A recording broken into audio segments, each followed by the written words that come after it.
j'ai vécu 6 mois dans un kibbutz dans le nord d'Israël, dans l'ouest de la Galilée, qui s'appelle Kibbutz Ardouf. Première chose à dire, c'est que c'est un kibbutz anthroposophique, c'est un peu spécial.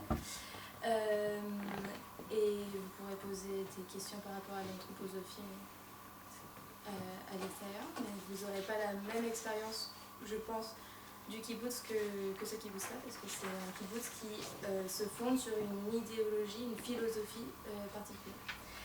Et donc j'ai passé 6 mois à travailler en bénévolat avec une école arabe dans un village bédouin qui s'appelait Kaabiya, où j'apprenais l'anglais à des enfants de 10-12 ans, sans parler l'hébreu, sans parler l'arabe, et ça se fait. Ça se fait. Et également nos activités principales en fait au kibbutz, c'était de travailler avec des personnes en difficulté, notamment la plupart étaient atteints d'autisme, et c'était des adultes en fait qui vivaient dans le kibbutz comme des personnes normales, qui allaient travailler tous les matins, et nous, deux fois par semaine, on allait travailler avec eux, alors dans différents pôles. Moi je travaillais au jardin et c'était un moyen thérapeutique en fait de les encadrer et de laisser laisser libre à leur imagination, à leurs envies et à les laisser travailler comme des personnes normales à un rythme normal, sans les prendre pour des personnes à part entière qui sont différentes ou quoi que ce soit. Et on travaillait également dans la ferme du kibbutz, qui était une ferme biodynamique. Donc ça veut dire que c'est bio et que c'est lié aux constellations. Et ça c'est l'activité principale, on va dire, des kibbutz, c'est des fermes-écoles. Kibbutz, ça vient du mot kvutza, qui veut dire ensemble. Donc on peut le traduire par communauté agricole plutôt que ferme-école. Après, je laisserai Josiane expliquer ce qu'est un kibbutz parce que je trouve qu'elle a une meilleure façon de l'expliquer que moi. Et donc, dans ce kibbutz, on faisait donc, de l'aide aux personnes, mais également on travaillait en tant que groupe à comment vivre ensemble. Qu'est-ce que le vivre ensemble? Qu'est-ce que la coexistence? Alors on détestait utiliser le mot coexistence parce que coexister, ça veut dire vivre à côté. Et ça ne veut pas dire vivre ensemble. Donc utiliser ce terme, c'est un peu faux pour moi et pour beaucoup de gens d'ailleurs. Et on travaillait justement donc sur ça parce que nous, la partie où on habitait, c'était vraiment entre le village arabe et le kibbutz, un kibbutz de gauche. Et donc on faisait vraiment ce travail d'amener les enfants avec qui on travaillait justement une fois par semaine. On les amenait nous dans la forêt, c'est pas la forêt française, c'est la forêt israélienne, donc c'est moins dense en arbres, et on les amenait dans la forêt pour qu'ils apprennent justement aussi à planter des choses. À voir que l'école, c'est pas que apprendre strictement des règles de grammaire et être assis sur une chaise, mais c'est aussi aller dans une forêt ou dans une ferme et planter des poivrons et apprendre qu'est-ce que c'est un compost, comment on utilise ça. Voilà.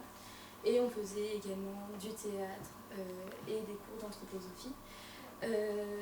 Après, c'était un programme. Que j'ai fait. Donc on avait une partie qui était toutes les après-midi d'éducation pour nous justement, et tous les matins c'était le travail de bénévolat que dans tous les kibbutz il y a. N'importe quel kibbutz aura des bénévoles, des volontaires, et vous allez être vraiment amené à avoir un savoir-vivre complètement différent. Alors on se dit, mais en fait, on sait vivre ensemble parce qu'on vit tout le temps avec des gens. En fin de compte, on réalise que quand on vit 6 mois avec... alors vous serez sûrement par chambre de 2, 3, mais vous serez dans des kibbutz.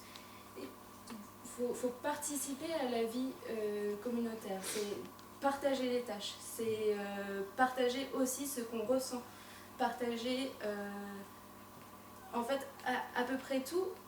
Maintenant c'est plus exactement comme ça parce que les kibbutz ont été privatisés, mais l'expérience personnelle que j'ai eue dans le kibbutz, ça m'a donné envie de savoir ce que c'est une communauté, savoir comment les gens réellement travaillent sur ce côté de vivre ensemble et par quels moyens on passe. Maintenant, là, en France, on a beaucoup plus de moyens d'arriver à des savoirs, on va dire, alternatifs, comme la communication non violente, les écoles Montessori, l'agriculture biodynamique ou la permaculture. Et avoir accès à tous ces domaines en fait, d'activités plus alternatives qui sont présentes dans les kibbutz, parce que alors peut-être que dans les kibbutz on n'apprend pas la communication non violente, mais ça devient presque inné, on va dire, parce que eux ça a été fondé comme ça. Ça a été fondé sur des principes socialistes qui sont de partager, de réfléchir avec sa tête avant de parler. Et mon père il adorait dire tourne 7 fois ta langue dans ta bouche avant de parler. Et ben c'est ça. C'est pas juste des fermes agricoles, les kibbutz. C'est des gens qui pensent, qui se réunissent pour partager des moments, partager des traditions, partager leur culture, inviter l'extérieur. C'est pas renfermé, c'est pas sectaire. Je pense que c'est à peu près tout ce que je peux dire sur cette expérience. Et je pense sincèrement que ça va beaucoup vous apprendre sur vous-même. J'aime pas utiliser le mot introspection, mais c'est un peu ça.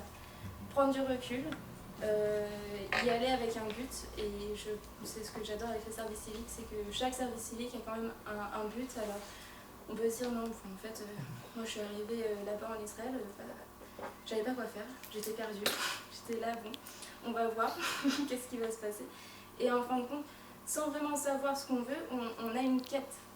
Et c'est travailler sur cette quête qui est très intéressante. Et c'est... Ouais. Très bien. Merci Kalia.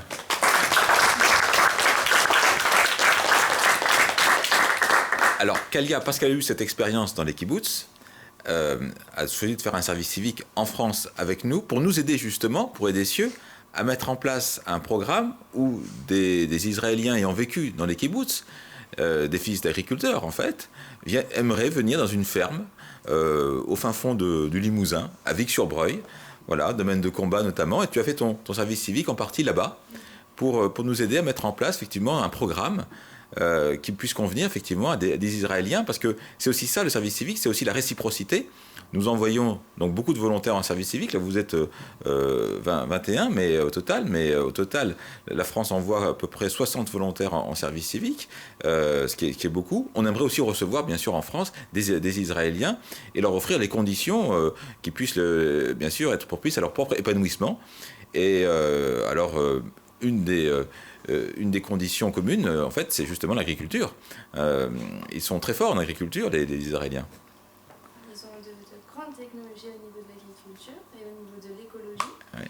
Alors, je ne dirais pas que tout Israël est écologique, mais ils ont une intelligence au niveau agricole qui est quand même poussée. Enfin, tout ce qu'on utilise maintenant, ce qu'on appelle le goutte à goutte, c'est en Israël qu'ils l'ont créé et qui permet d'économiser de l'eau. Alors, certes, pour des champs conventionnels, ça ne marche pas. Parce qu'il faudrait faire des lignes de goutte à goutte par milliers. Mais c'est peut-être réduire ça. Et je pense que ça pourrait apporter aux Israéliens de venir en France, surtout de voir comment nous, à Vic-sur-Breuil, quand je suis arrivée là-bas, je me suis dit, ça va me manquer ce côté communauté. Et en fin de compte, dans un village, en plein milieu du Limousin, où il n'y a pas de connexion, il y a 500 habitants, on retrouve ce côté où tout le monde s'entraide, où tout le monde se connaît. Alors moi, ils ne me connaissaient pas, mais au bout d'un mois, ça y est, je faisais partie de la famille et on arrive à recréer ces liens. Et je pense que pour des Israéliens, venir dans des endroits comme ça permet en fait de voir qu'il n'y a pas que les kibbutz, il n'y a pas que cette forme-là qui existent et qu'il y a d'autres formes qui peuvent être adaptées aussi à quelque chose qui leur plaît, parce que c'est plus light qu'un kibbutz. Bien sûr. Enfin. Bien sûr. En même temps, tu l'as dit, c'est vrai parce que votre séjour dans les kibbutz, et pas que, ceux qui iront à Tamra, à Dar el-Assad, également à Haïfa, vous allez apprendre à œuvrer avec les autres, à collaborer avec les autres. Et ça, c'est très important pour votre vie professionnelle future. Vous savez, aujourd'hui, la vie dans les entreprises est souvent instable. Juste vivre ensemble. Oui. Personnel, oui. Professionnel, certes, c'est bien de savoir travailler en équipe, mais c'est encore différent. Vivre ensemble et le travail d'équipe, c'est différent. On peut savoir travailler en équipe dans une entreprise et pas savoir vivre ensemble avec des gens qu'on rencontre, qu'on côtoie tous les jours. Oui, c'est vrai. Mais je connais un notaire qui m'a dit, après avoir plusieurs échecs, avoir embauché des assistantes, des bras droits, et qui sont toutes parties pour différentes raisons, avec de désaccords et autres dans l'entreprise. Le personnel le plus efficace, le plus durable, c'est généralement des enfants qui ont grandi dans les fermes. Voilà, des filles ou des fils d'agriculteurs. Parce qu'ils apprennent à collaborer avec les autres. Ben, je crois que c'est ce que vous allez aussi apprendre. Collaborer avec les autres, rendre des services, favoriser l'intérêt général. Et c'est ça, effectivement, un apprentissage aussi à la vie, donc également professionnelle. Tu parlais tout à l'heure de kibbutz de gauche. Qu'est-ce que ça veut dire exactement? Qu'est-ce que ça sous-entend? Josiane peut témoigner qu'il n'y a pas que kibbutz et gauche, c'est un seul mot. Kibbutz et gauche, c'est obligatoirement un seul mot. Ah bon? En fait, le kibbutz n'a pas été inventé par hasard. Ces jeunes qui ont participé... Je me permets, là. Tu restes là. L'arrosage au goutte à goutte a été inventé et créé dans le kibbutz Nahan. Parce que dans les kibbutzim, en fait, si on a créé des fermes collectives, c'est qu'Israël, avant 1948, vous aviez déjà des jeunes depuis les années 1880 qui ont créé des fermes pionnières et des kibbutzim, mais le pays était très pauvre. C'était des marécages. Il n'y avait pas de forêt, il n'y avait pas d'arbres, il n'y avait rien. Qu'est-ce qui caractérise un pays très pauvre, très très pauvre? C'est mettre en commun les moyens de production et de partager les revenus de la production. Donc le kibbutz, on mettait tous les outils, les tracteurs, etc. appartiennent à tout le monde et on ne gagne pas d'argent. L'argent se met dans la caisse commune et c'est avec cet argent qu'on rachète des outils et qu'on s'agrandit. Mais que se passe-t-il au bout de ça? Donc vous n'avez pas de métier dans un kibbutz. J'ai vécu au kibbutz dans les années 55 pendant 4 ans et un kibbutz bien entendu de gauche. Vous ne gagnez pas d'argent, tout le monde est habillé de la même façon. Nous avions le petit short kaki pour aller au travail avec les petites bottines, le petit short à élastique bleu pour les jours de sortie, la chemise blanche pour les jours de sortie. Et quand nous allions pour assister à un concert ou autre, c'était le camion qui transportait des vaches toute la semaine, qu'on nettoyait, on montait dans le camion avec le chapeau, le Kovatumble, chapeau idiot, et on savait dans les salles de concert que les jeunes des kibbutz étaient là. Donc on partage tout, il n'y a pas d'argent, on ne gagne pas d'argent, on a une lessive collective, tout est collectif. Mais au bout d'un certain temps, dans mon kibbutz par exemple, le ministre de la Santé, Barzilai de l'époque, faisait partie de mon kibbutz. C'était quelqu'un d'extrêmement connu, Barzilai. Mais quand il venait le samedi pour son week-end au kibbutz, il était de service de Toranout des toilettes. C'était normal. On disait, toute la semaine, il a une belle vie. Quand il arrive au kibbutz, il fait son tour, comme tout le monde. Mais petit à petit, on s'enrichit. L'agriculture, ce n'est qu'un passage d'une société. Et le kibbutz raconte votre histoire d'économie si vous avez fait des études d'économie. Au bout d'un certain temps, l'agriculture ne suffit plus pour vivre. Il faut faire autre chose. À Nahan, on a inventé l'arrosage. Dans un certain kibbutzim, on a travaillé le bois. Mais une usine, ça n'est pas le champ. Dans une usine, vous ne pouvez pas changer de directeur toutes les semaines, parce que nous changions de travail toutes les 3 semaines. On faisait les vaches, on faisait les poules, on faisait le nettoyage des toilettes, on faisait la nourriture des malades du kibbutz. Toutes les 3 semaines, on était tenus. Et ça ne se discutait même pas. Le Sadran Avoda, le serviteur des travaux, nous disait « tu travailles là », mais il ne nous venait même pas à l'idée de discuter la place de travail qu'on nous donnait. Par contre, une usine devient un travail fixe. Et en économie, vous passez à la période industrielle. Mais à partir du moment où vous avez une usine, il vous faut un patron d'usine qui connaisse le travail. Vous ne pouvez pas mettre un responsable de poulailler pour diriger une usine avec des machines. Et pour la première fois, on a commencé à avoir un poste fixe. Travailleurs, ouvriers, salariés, interdits au kibbutz. C'était absolument interdit de faire travailler quelqu'un pour moi.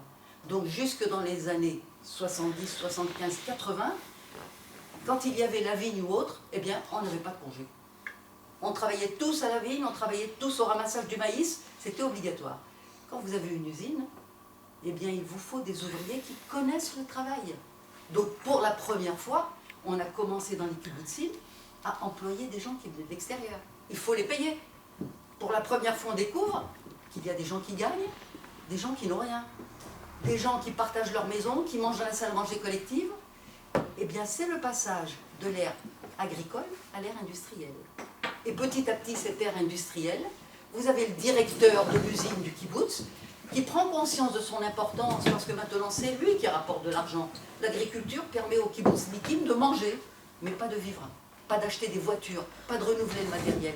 Alors, quand vous allez aller au kibbutz, vous allez découvrir que maintenant, chacun a sa maison, que les enfants rentrent dormir à la maison et plus du tout dans une maison d'enfants comme je l'ai connue, où les petits-enfants ne voyaient leurs parents que de 3h de l'après-midi à 19h à l'heure du repas, c'est terminé. C'est inéluctable dans une société.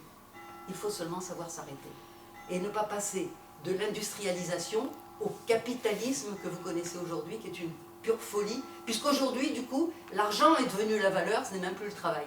Donc, je vous dis ces choses-là pour que vous compreniez que l'évolution du kibbutz, elle est inéluctable de l'histoire de l'humanité, en fait. Mais ce sont ces jeunes que vous allez voir tout à l'heure derrière le drapeau, qui ont eu cette idée de tout mettre en commun, parce qu'ils ont participé en 1917 à créer cette révolution universelle. Ils ont pensé que réellement les conditions allaient changer pour les hommes du monde entier, et puis ils se sont aperçus non. Pourquoi? Parce que la politique s'est mêlée au socialisme. Et là, donc, ce sont des idéalistes qui sont partis. Donc, voilà. On va se construire un truc à nous qui va être valable. Donc, dans un kibbutz, il n'y a pas de religion. C'est sûr qu'à Pâques, quand vous êtes juif au kibbutz, j'ai découvert pour la première fois de ma vie le pain et les galettes de Pâques côte à côte. Il n'y a pas, le problème n'est pas la religion que vous êtes, le problème n'est pas si vous êtes arabe, juif ou autre. On vit ensemble au kibbutz, on a des valeurs communes. Et c'est ce que j'espère vous voir découvrir, parce que pour ma part, je tiens à vous le dire, je ne savais pas où j'ai débarqué ici, déjà à Jugeas et dans ce groupe. Hier, j'ai discuté avec beaucoup d'entre vous, j'ai vu que dans vos têtes, elles sont réellement bien faites. Je n'ai découvert que des jeunes de valeur. En tant que chef d'établissement de région parisienne, j'avais oublié que des jeunes comme vous existaient. Moi, je vous dis, Forza Italia, foncez, vous êtes vraiment ce qu'on appelle des gens bien. Et vous êtes faits pour le kibbutz. Merci beaucoup.